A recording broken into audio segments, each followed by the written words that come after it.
Olá, pessoal do nono ano. Nós estamos aqui na nossa semana 3, então, dando prosseguimento aos nossos estudos aí dos gêneros textuais, né? Preparamos aí para essa semana, então, o tema da aula 3, né, que é um tema bastante interessante aí,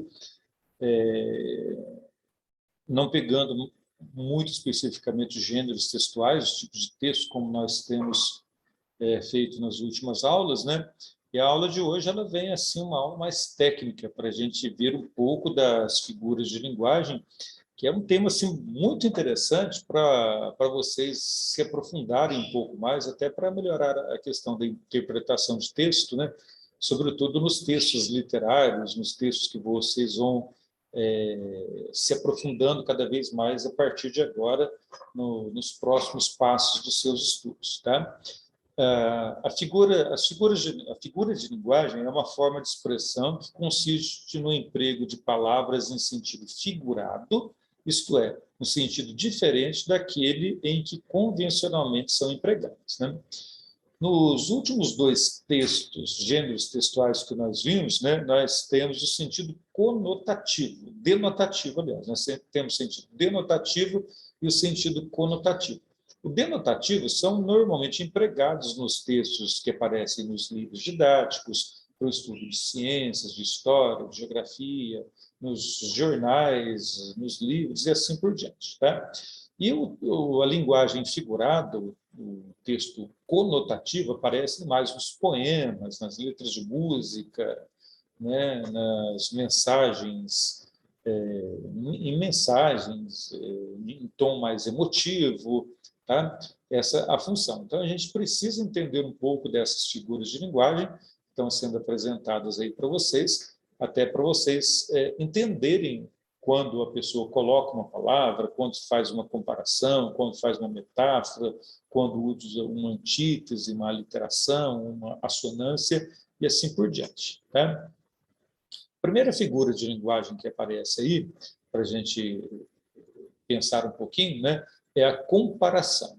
É a linguagem que consiste em aproximar dois seres em razão de algumas semelhanças existentes entre eles, de modo que as características de um sejam atribuídas ao outro, e sempre por meio de um elemento comparativo expresso, né? Aí aparece para fazer a comparação como, tal, qual, semelhante a, que, nem, e etc. Tá? Então, aparece sempre uma dessas formas de expressão.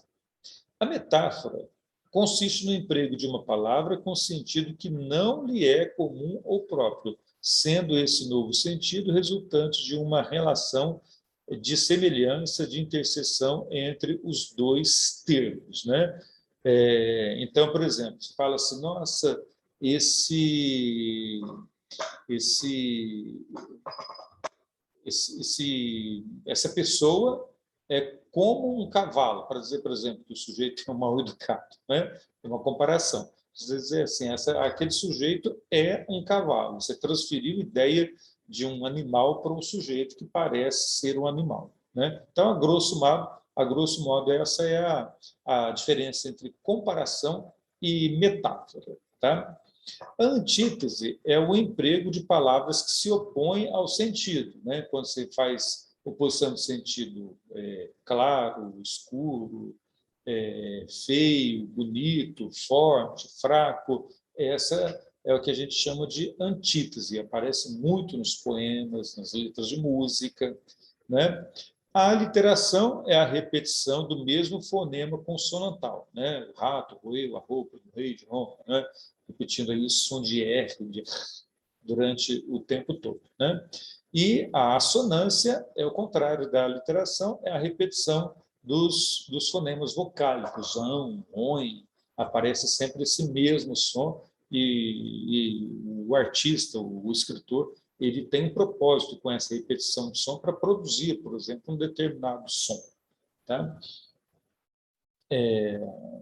Aqui nós temos no texto, né, de Emicida, eu gosto dela, né? Vou ler aqui a primeira estrofe, né, para a gente observar, tá? E depois a gente tem aí as questões que são todas relacionadas ao texto, você vai precisar ir e voltar no texto para responder as perguntas, tá? Bem leonina, menina, mandona, linda, sabe da sina, mina valentona, fina, cheia de razão, rainha, foliona, ela descortina o novo e bota a fina zona. Teu olhar ilumina, abomina o cafona, amazona e bailarina, toda bonitona, ela é purpurina, skinny e paquitona, tá bem? 9 da matina, um café da poltrona. Então, ali você vê nessa primeira estrofe, né? Por exemplo, aparecendo aqui, ó, mandona, valentona, foliona, né? Essa repetição do som aqui, por exemplo, é quando aparece aqui a figura que nós chamamos de assonância, né? Então, é uma figura que já aparece logo de cara aqui no início do texto do Emicida. Tá? Bom, vamos aqui no lado você tem também as expressões, né? O glossário indicando aqui algumas palavras que, de repente, vão ajudar na interpretação desse texto. Tá? Primeira questão. Identifique na primeira estrofe os trechos descritivos que compõem a figura menina da canção. Vejam bem, está falando aqui dessa menina, bem leonina.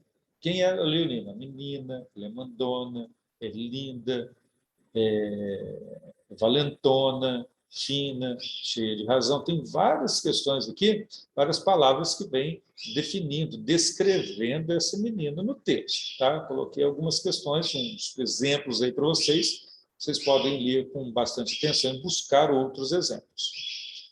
Questão número 2, chamamos de conotação. Lembra que eu falei ali para vocês, existe a conotação e a denotação.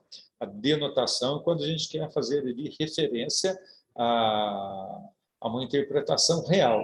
E a conotação, quando você usa uma palavra, e entra as figuras de linguagem, né? Usa uma palavra com um outro segundo, com um terceiro sentido. Tá?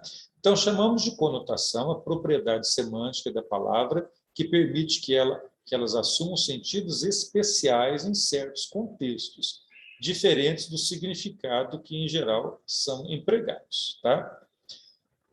Primeira questão, o que o eu lírico quer dizer quando fala que ela é meu negócio da China? Né? Quando ele usa, o eu lírico utiliza lá. Né? Se não me engano, deve estar aí logo no começo mesmo. Né? Que ele quer dizer assim, meu negócio da China? Negócio da China, que é uma coisa extravagante, uma coisa vamos dizer assim, que dá lucro, que vende muito, né? Então, quem que é, o que ele quer dizer com essa expressão? Acha a expressão e dê esse sentido para ele em torno desse significado aí. Qual é o sentido do verso? É louco o efeito dela aqui, né? É louco o efeito dela aquela que está no finalzinho da segunda estrofe, né? Por exemplo, você vai pegando um trechinho aqui, sou fina, dança, opina, sorri, faz carona, quer ser minha pequenina e para o mundo grandona, meu negócio da China, caipira, brigona. Eu gosto tanto dela a ponto de querer estar perto, pronto. Não tem outro jeito de me ver sorrir. É louco o efeito dela aqui. Né? O que ele quer dizer, então, com essa pergunta, né, com essa questão? Olha, qual o efeito, qual é o sentido do verso? É louco o sentido dela aqui. Né? Ao mesmo tempo que ela é forte, que ela é brigona, mas ela quer também o ombro, quer carinho, né? Ela vai e volta, né? É esse o efeito dela aqui. Tá? Então, lendo aí bem essa segunda estrofe, você vai conseguir identificar muito claramente qual que é o que ele quer dizer com essa expressão. Tá? E a letra C, qual é o sentido conotativo do verso diz que é gelatina, né? Que também vai estar aí nesse trecho, por aí. Tá? Não estou lembrado onde que está por aqui, mas o diz que é gelatina, ela está aí fazendo referência aqui, o sentido conotativo, né? Que ele está querendo dizer aqui, sentido de que ela é o quê? A gelatina é flexível, então, quer dizer, fazendo referência aí à mulher, que ela é uma pessoa flexível. Como a gente acabou de falar aí dessa segunda estrofe, né? Quando ela vai e volta, como ela é forte, mas ao mesmo tempo que ela quer carinho, quer atenção, quer colo, não é? Então, é esse efeito aí, tá? A letra D, procura explicar a linguagem empregada neste verso. Ave de rapina e musa prastelona.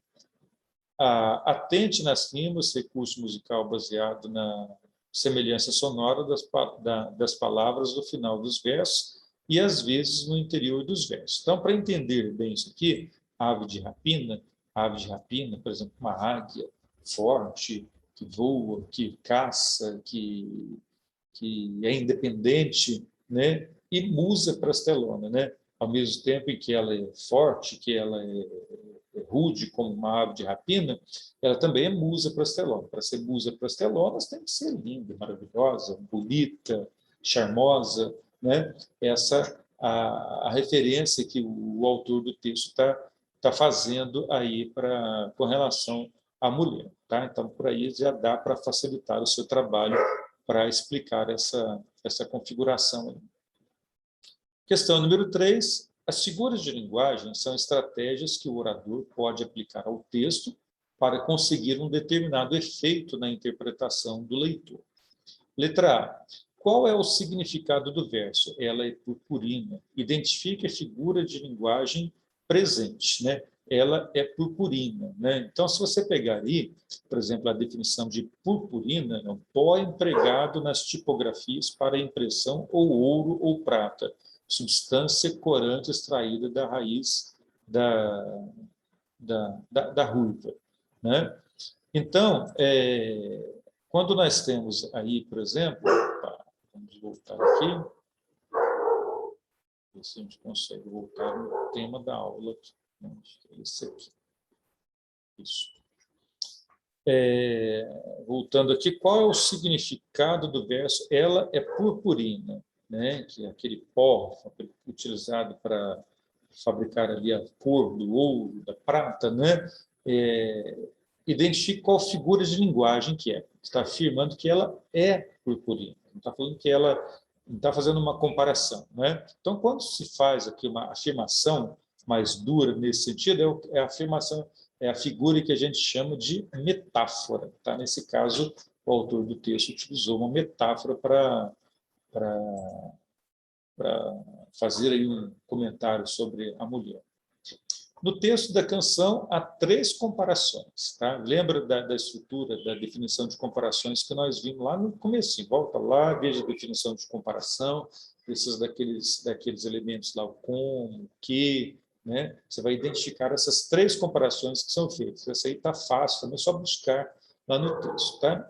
E a última, qual figura de linguagem presente nos versos? Quer ser minha pequenina e para o mundo grandão. Lá no início também nós falamos da antítese, quando fala claro, escuro, pequeno, grande, forte, fraco. No caso aqui, ela quer ser minha pequenina e para o mundo grandão. Então, aqui é uma antítese, né? Porque fala ao mesmo tempo que ela quer ser pequenina e grandona. Tá? A figura de linguagem é a antítese. Questão número 4, na canção de Emicida, podemos encontrar, além da rima, 2 outros recursos sonoros. Né? Vimos lá a aliteração, a repetição dos sons, das consoantes, né? Repetição constante de um mesmo fonema consonantal, e a assonância, que é a repetição constante de um mesmo fonema vocálico, as vogais. Identifique pelo menos um verso em que essas figuras ocorrem. Mostrei para vocês lá no comecinho, por exemplo, né, os exemplos de assonância, aqui com os textos mandona, valentona, né? E aí agora você vai identificar aí também um outro momento no texto em que aparece a repetição das consoantes aqui no texto, tá? Então, aí você vai identificar um exemplo de aliteração e de assonância. E a última questão, você já ouviu falar, já ouviu a expressão efeito sanfona, né? O efeito sanfona é quando uma pessoa ela engorda, depois faz um regime, emagrece, depois volta e engorda mais ainda, depois emagrece de novo, esse vai e vem, é o que se chama de efeito sanfona. Esse termo é usado com sentido conotativo, tá? Ali no texto, né? Conotativo para a mulher, não nesse sentido de engorda e emagrece, mas no sentido de que ela é flexível, forte, ela vai para o mundo, ao mesmo tempo ela precisa de carinho, enfim, essa flexibilidade da mulher.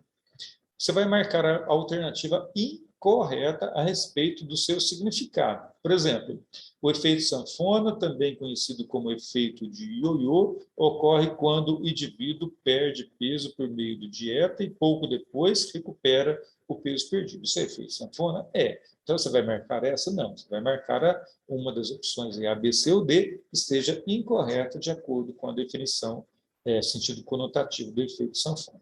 Tá bem? Bom, gente, esse foi o tema da nossa aula de hoje. Certamente é um tema um pouco mais delicado, um pouco mais que você precisa aprofundar. Talvez você precise mais da ajuda do seu professor e da sua escola. Tá? Não hesite, certamente vão pintar muitas dúvidas para resolver esse exercício, pedir ajuda de alguém aí do seu lado que saiba, de um colega que saiba mais, ou mesmo do seu professor lá na sua escola que possa ajudar você a resolver as questões, tá bem?